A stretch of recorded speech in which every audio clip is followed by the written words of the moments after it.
want to first thank Raif for inviting me here tonight. I think he knows how much I appreciate it.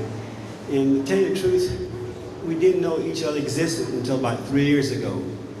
But I knew about his grandfather because my father spent his first 9 years sharing the same roof as his grandfather.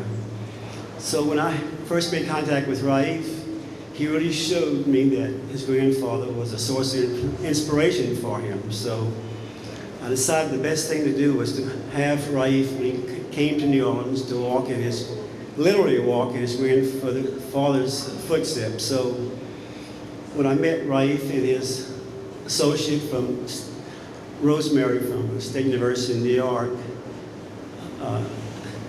I said, Raif, we're going to walk in your grandfather's footsteps. He walked from New Orleans to Lockport to Grand Isle, 120 miles, but maybe you shouldn't do that, so we drove.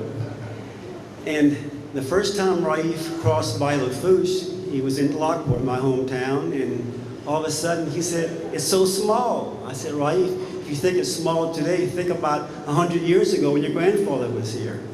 So the next stop was in Leeville, and we stopped to get some sandwiches, some po' boys, as Raif likes, and I like, and we went upstairs to this restaurant. Well, it wasn't a restaurant. The only building in town open was a grocery store, so we had to go to the second story because all the buildings in the area are 1 story high because of the water and the floods and the hurricanes in the marshes.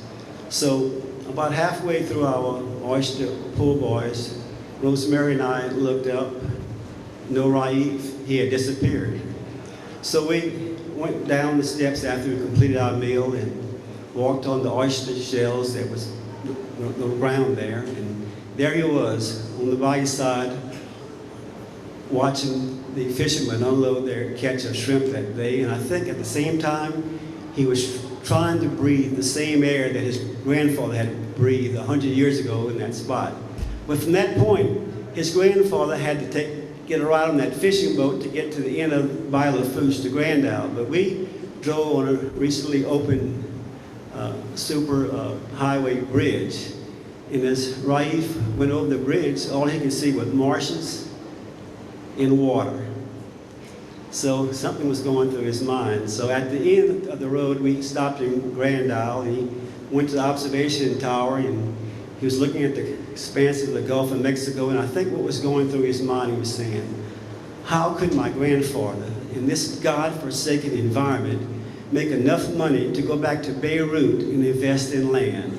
So we went back. On his way back, he said, I'm thinking about writing a book about Alcafat, my father and my grandfather. Will you help me on the Louisiana part? And I said, yes, and I overwhelmed him, I think, with information. But I know also that he did research on 3 continents, and he's also quite a storyteller.